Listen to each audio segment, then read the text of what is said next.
What if Washington football was known as the Washington Americans, but there was an obvious correlation, obvious distinction that this was about the indigenous people, the first Americans? What if it was the Washington First Americans?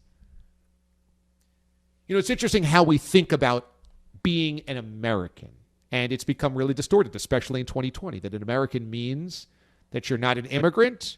American means that you're more than a first generation. American seems to have this really finite definition, which usually means white. But once upon a time, Americans, America, North America and South America had no Europeans in it. Once upon a time, it was inhabited only by the indigenous people. And if you called them the Washington Americans, and it was a reference to the indigenous people, the indigenous tribes that once proudly took care of this country, took care of this land, respected nature and respected animals and respected wildlife and respected the spirit gods and respected spirituality and respected one another.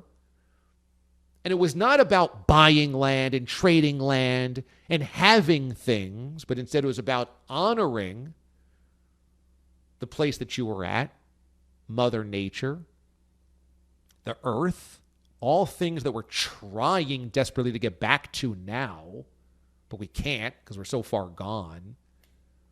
What happens if we really honored the first Americans, the first true Americans, actually the real Americans, by calling them the Washington Americans? Might be able to save some face for 87 years of exploiting their caricature for your own gain, your own financial gain, your own monetary gain, your own sports gain.